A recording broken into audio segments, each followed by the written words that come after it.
The stories, scenarios, and conversations shared on Work Comp Over Wine are for educational and entertainment purposes only. All identifying details have been changed to protect the privacy of individuals, employers, providers, and organizations. Any resemblance to real people or cases is purely coincidental. Nothing discussed in this podcast should be taken as legal, medical, or professional advice. We're here to share experiences, insights, and a little wine-fueled wisdom, responsibly and anonymously. Hi. Hi, Patricia. How are you? Really good. Here, cheers. Cheers. Cheers. Welcome back to Work Comp Over Wine. Today, we have on a guest that we're just so excited to have. I know. Well, it's going to be a good one. Angela Cabado. She just started her new position as Director of Risk at Clark Associates. And she is just such a powerhouse. She's so smart and she's just so interesting, and she has so many insights into risk, insurance, leadership, operations, strategy. She does it all. She really does it all. It was a conversation I think that's going to be packed with perspective and just never thought about it that way type of moments. I'm very excited. Mm-hmm. I agree. Yeah. So let's grab our glass. Let's dive in. Yeah. Welcome, ladies. We are at Work Comp Over Wine on a Friday. Okay. Welcome, Angela. So glad to have you here. Thank you for having me. Well, we always start with what we're pouring, because we are always pouring out ideas and pouring into each other with our conversation. But I'll be honest, I'll go first. This is limeade. I know it's Friday, but it's a little early for me on a Friday, so I'm going with some limeade. But I've got this really cool product, Mother Root, which is a ginger apple cider. It's too healthy, I know, that I sometimes pour into it's non-alcoholic, nice little aperitif. That's what I'm doing. Cheers. Cheers. What about you, Sarah? I'm having Sauvignon Blanc because I don't find it too early on a Friday to have Sauvignon Blanc. I love it. about Well, you? I actually got home not too long ago from running errands, so I will pour a little bit later, but right now I'm just hydrating with some water.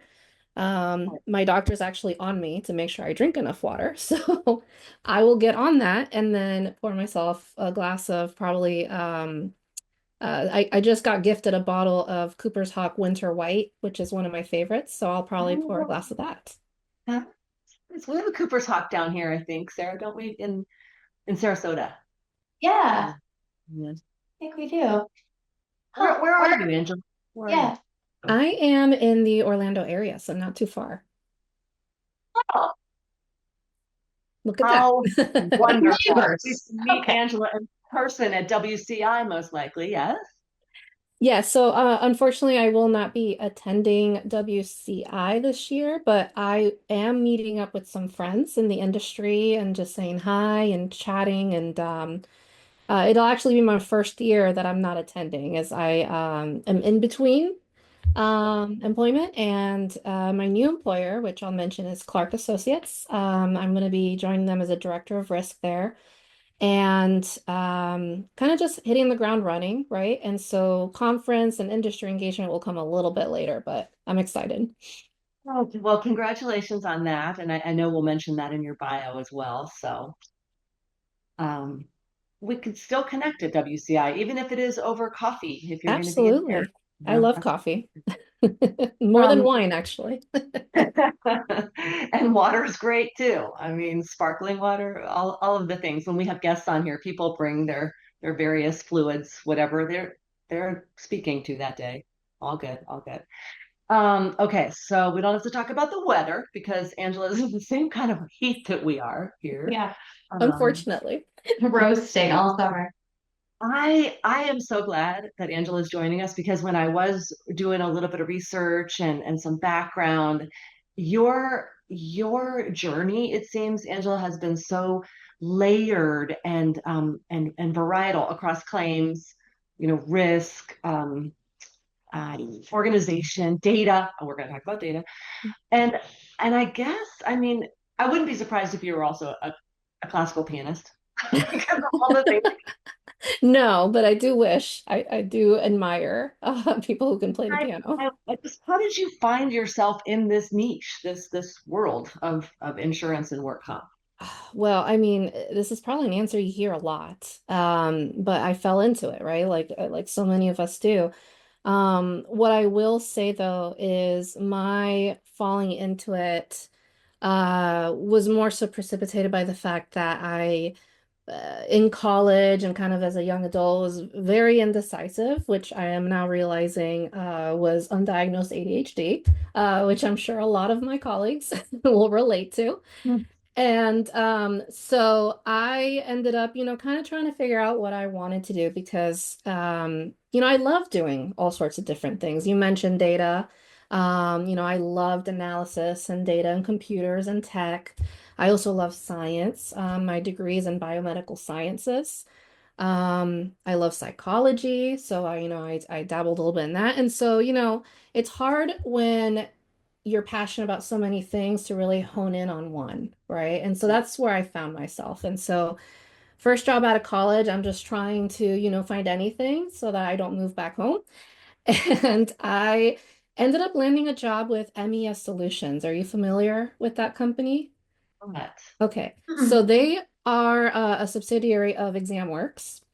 And yes, so that one you've probably heard of. And I started off just scheduling IMEs. That was my first job out of college, right into the insurance industry, figuring out what adjusters needed, calling providers and getting those set up. And from there, I say I took a little detour, but in fact, it was truly meant to be. And now in hindsight, I can see it was truly a part of, my journey was leaving MES Solutions and landing at a financial firm. And my insurance background of, case handling with scheduling the IMEs Right. was something they were looking for because this financial firm was expanding their insurance offerings to their financial planners and the clients of the financial planners. And so that's how I got my foot in the door was with that insurance background. But that role was really what taught me that it's okay to love so many things. Because at the end of the day, a business and organization is made up of a lot of different things. I agree. And so, I was kind of helping with workflows between, marketing and compliance and retirement planning and like all these different things. And I'm just like, this is amazing. I'm learning so much. And, I'm just a sponge. And I realized my true passion um, lied not in something specific and technical, but in helping people build relationships and getting an understanding of how they work together and helping them implement solutions.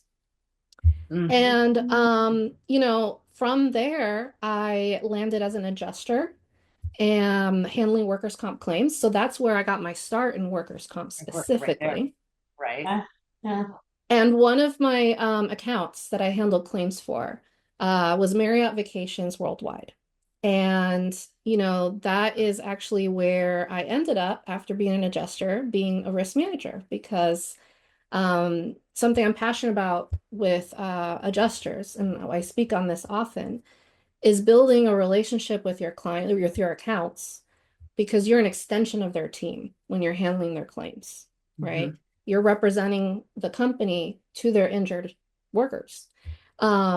And so I think that philosophy made an impact. And so when a spot opened up on their risk management team to handle the work comp program, I was offered it. And from there, the rest is history. Logical, doesn't it? From each one Wow. of your steps just It seems just like built upon it. Yeah. But in the moment, you're young, you're like, man, what am I doing with my life? But you in hindsight, like I said, it all fit because I followed my passion throughout. And regardless of who I ended up working for, that was the common thread was I was helping people, I was working on strategy and I think that's something people should embrace is, don't focus so much on the minutiae of what you're doing, but on the impact you're having. Oh my gosh, that's powerful. And I know it's down our segue or our list of questions. We were going to ask you about mentoring because you've described you've been a mentee and a mentor. So Sarah, if you want to jump in with that question, because I know it would probably be so valuable coming from Angela, what her kind of take is on that. Yeah, well, I know that we are in alignment that we love education and bringing on the new generation into the work comp world and taking that passion that they have, right, for caring and nurse case managers specifically. And so I'm wondering kind of how you resonate with those young professionals, like what you tell them about your experience and how you get them more excited about joining work comp specifically. Yeah, no, I mean, that's great. And I think it goes back to something I touched on, which is that uncertainty I felt.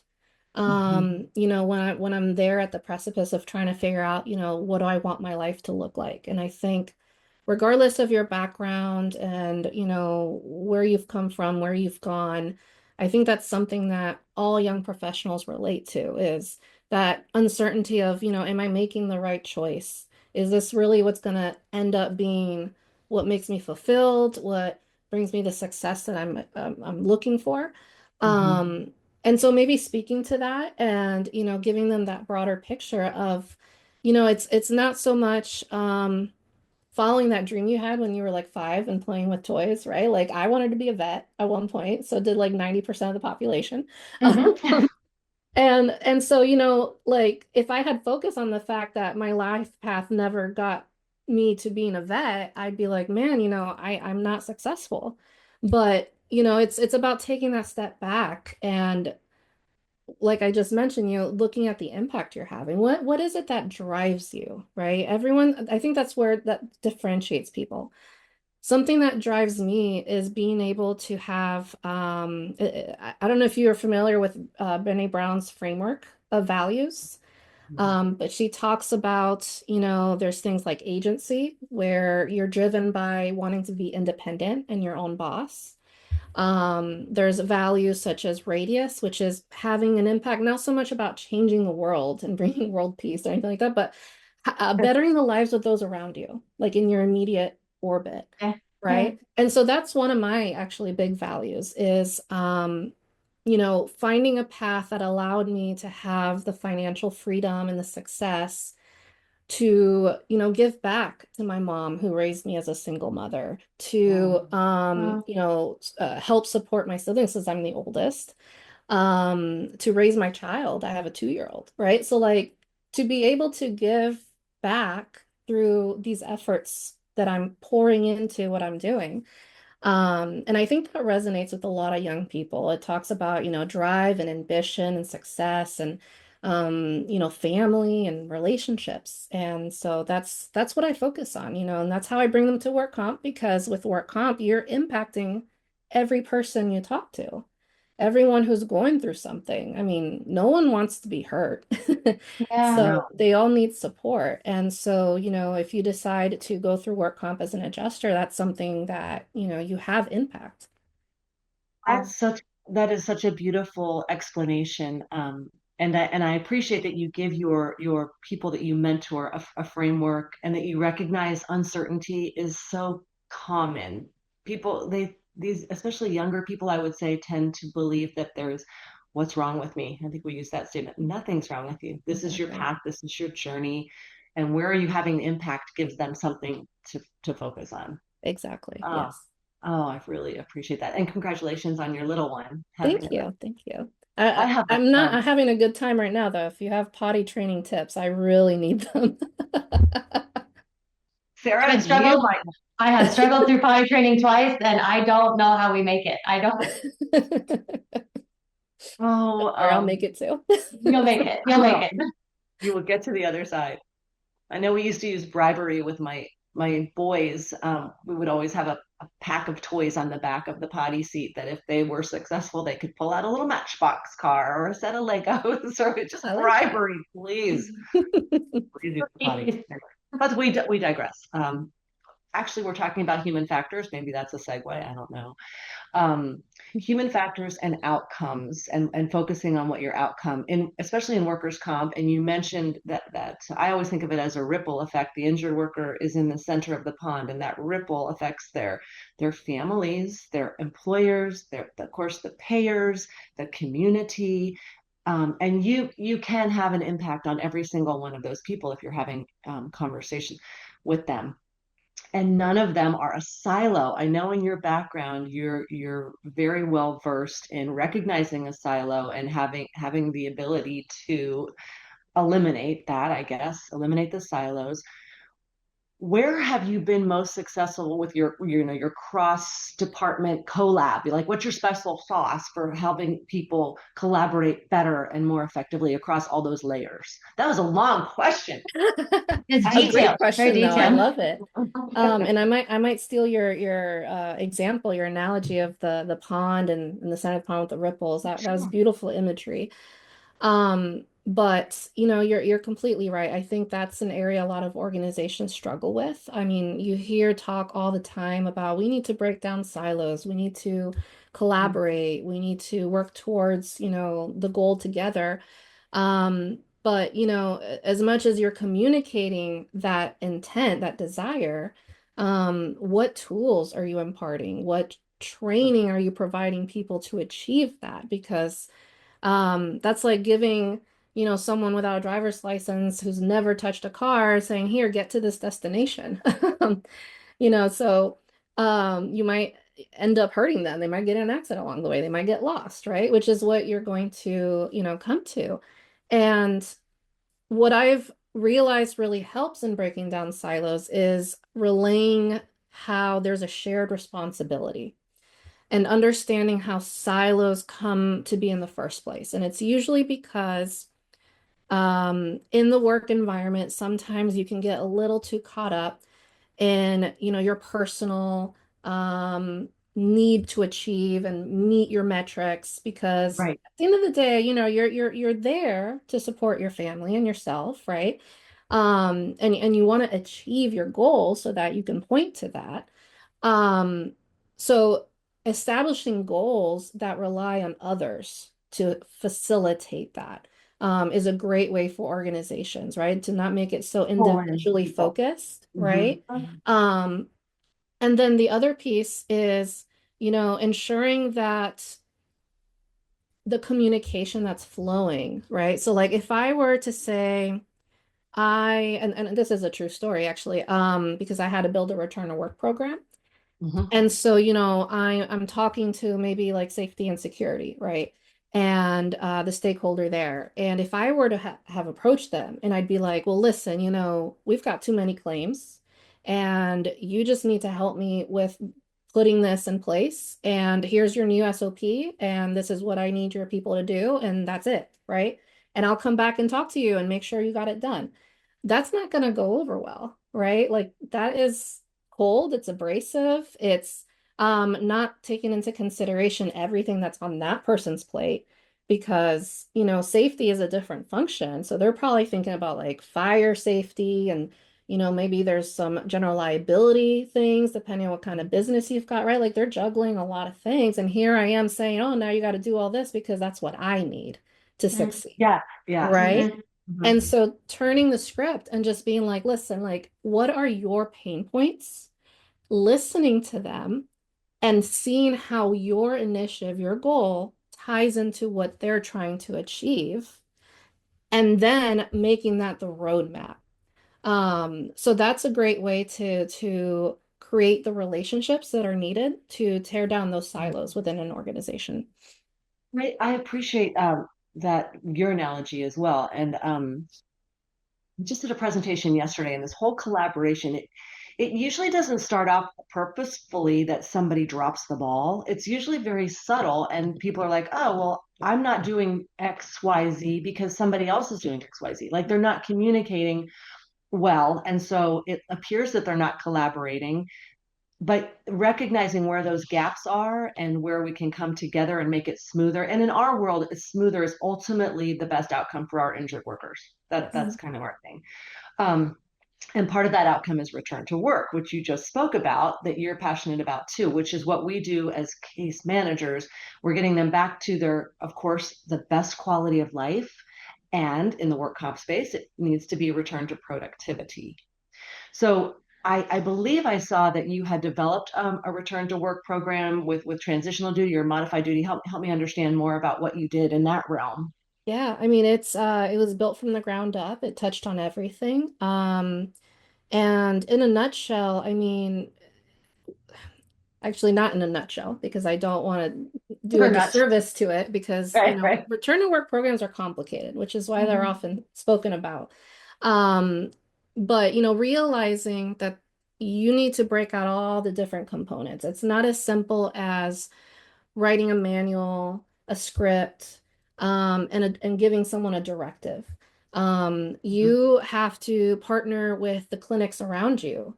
You have to look at your job descriptions. You have to ensure that the providers are aware of what you are trying to achieve, right? So if they understand that you have a robust return to work program and you do everything you can to bring someone back, they're probably going to think twice before just writing them out of work completely. Um, so building those clinic partnerships is something that I built into the program, and is a function of safety and security. And another piece is the what I call TLC touch points. So a lot of times, if you are working with like a TPA or a carrier, right?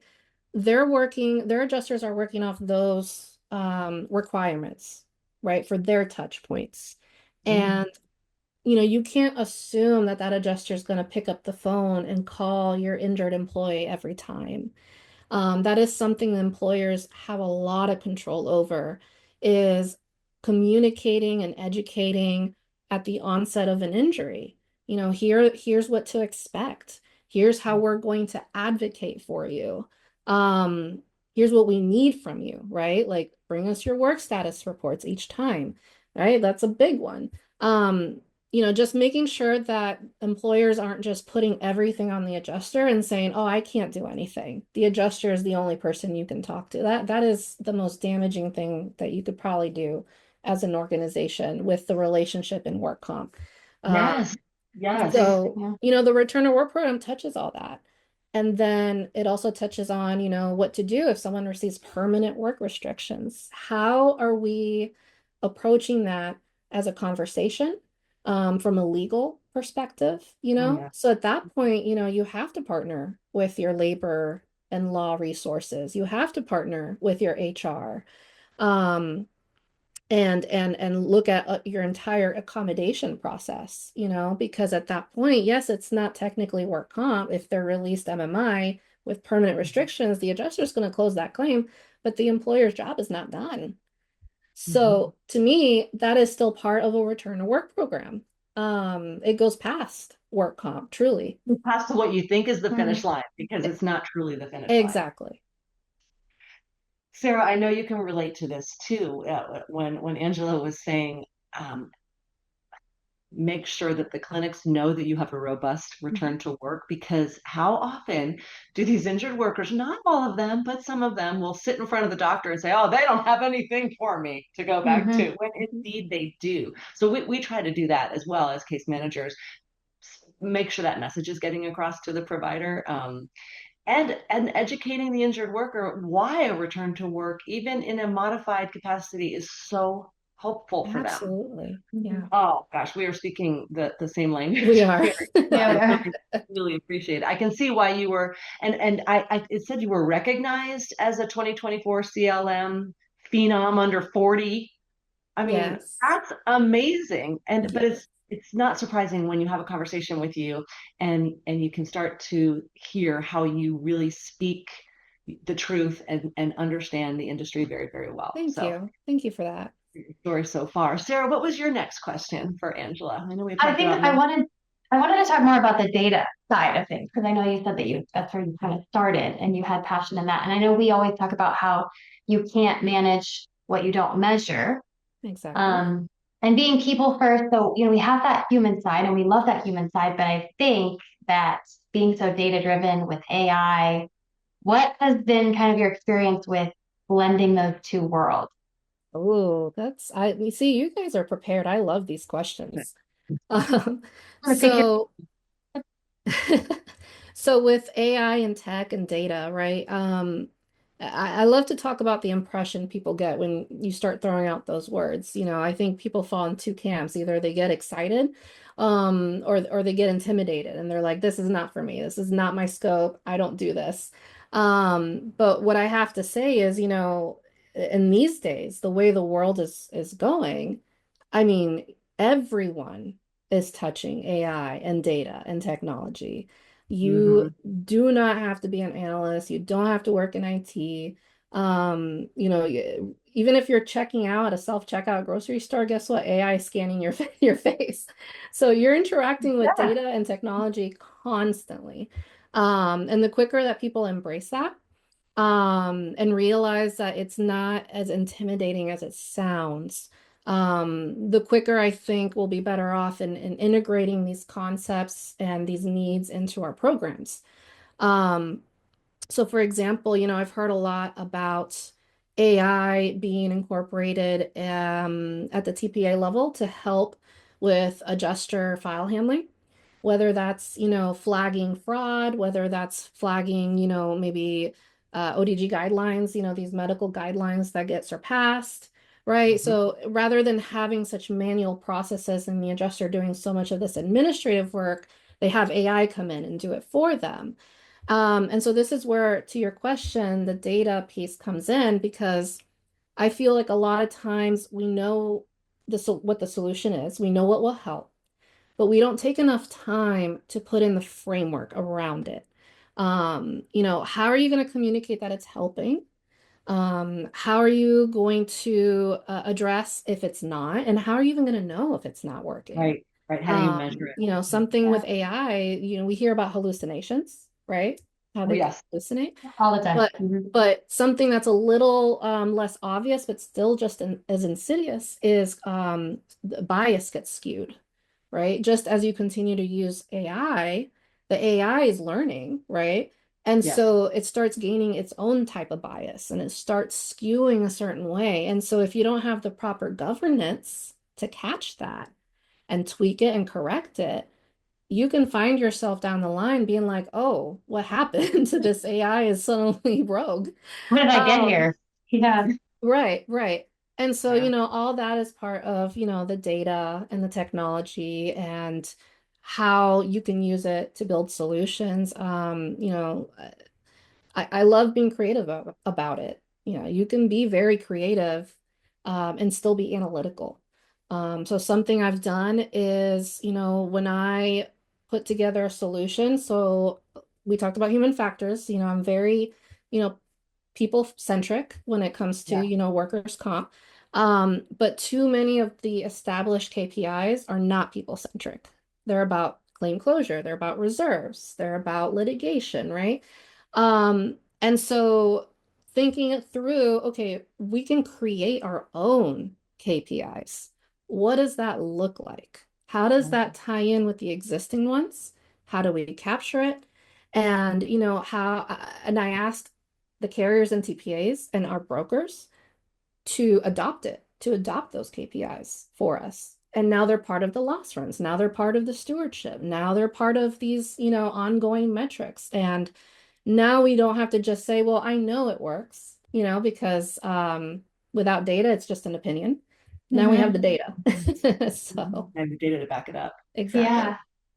I like that the governance piece because I know even in our practice, we you don't have to have the human touch. An AI product can help you with your reports or with your reporting, but if you don't have that human eye on it, something will get through, something will get by you, a hallucination, as you said. We try to in, intimidated versus excited. This intimidation, people think, oh, that AI is going to replace me. No, no. You always need somebody to work the Dewey Decimal System. That's Okay, you true. can't. It just Yes. doesn't run on its own. There has to be a librarian there, if I may.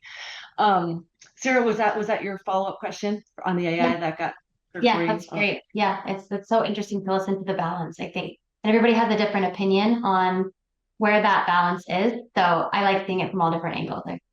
Yeah, Me thank too. you. This has been such a great conversation, and I appreciate that. We try to minimize taking too much time out of a person's day, and we feel so blessed that you're able to join us. Our last kind of wrap up question, Angela, that we that we put in your hands is: if you had a magic wand, if you had the ability to change, improve, create, do anything differently in this work comp space, is there something that would really come to your mind first with your wand, with your Oh my work comp gosh, wand? what a question. Let me think Anything on else? that. Hmm. Yeah, and I'm gonna take a drink while I think on that too. Hmm. Sarah, what was you had a good one last week too about when we were talking about the transitional duty, that there are some, that we could have an employer be open to transitional duty outside of just return to work. For example, if they can go to that offsite location and fold t-shirts at a thrift store, what have you, and if employers would see that as an opportunity to keep their injured worker engaged, to keep them feeling productive, that would be what your wand would do. But that was last week. It changes every week. Every week, it's a different scenario. It does, Yeah, because there's yeah. always something that you can touch on, right? So I landed on something, and I think I'm gonna go towards, the adjuster lens. Because having sat in that adjuster seat, right? Like I could see all the challenges and issues, and I had every and like best intention and keeping, everyone's best interest at heart. Yes. But the processes and the bottlenecks and the red tape, and the metrics, it makes it difficult to really deliver, advocacy and empathy to people. And I think we're realizing now more and more, we're talking more about those things and how that impacts the claims costs. And so if I could wave my magic wand, it would be that every adjuster would have a manageable desk with all the resources that they need and the space to grow and the voice to be heard and feel like they're contributing to what they're doing. That would be what I would do. Oh, oh my gosh. I love that Okay. answer. That's mine too. No, thank you for landing on that. Thank I can you. appreciate it. It's when I think of the numbers of files that many of our claims adjusters share that they have, I don't know why they're not crying every day. Honestly, it's so impossible to get on top of it. Yeah, So I would echo that one for sure. awesome. We'll do it. We'll do it together. Is there anything we didn't touch on today that you wanted to talk more about or share more about? Um, No, I'm excited to have been here. Thank you for taking the time. I mean, I've loved this conversation. I'm very passionate about it. I will say that in September, there's an organization that I'm very passionate about that, if you're listening, it's called Claims Litigation Management Alliance, CLM for short. In September, I'll be at their claims college, and that is such a great opportunity if you are an adjuster, a nurse, case manager, like however you are in the industry, risk management, to go and learn about, how to best manage your claims, and how to deliver. And so that's where I'll be in September. And then the end of September, I'll be in San Diego at the Elevate conference. So if you're there, say hi to me. And I'll be Yes. talking about psychological safety in the workplace and specifically around workers' comp. Oh my gosh, I can't wait to meet you in person, Angela. You are so lovely. Thank you. Thank you. Wow. Wow. Looking back on this episode, I think, like you had said in the intro, I could have kept asking her questions for like another hour. She's so skilled, like at connecting the dots between strategy and data and leadership, and also the very human side. She's a mom. And what I loved most about you don't just talk about fixing the problems after they happen. You encourage your people to think bigger and connect the dots and gain that perspective from the very beginning of how to make things click. She was so, I'm inspired. So everybody, thank you for listening to this episode. I hope you enjoyed it as much as we did.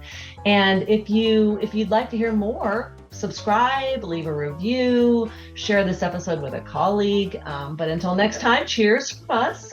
We want to continue learning from the best, sharing what we learn, and making this industry time together better.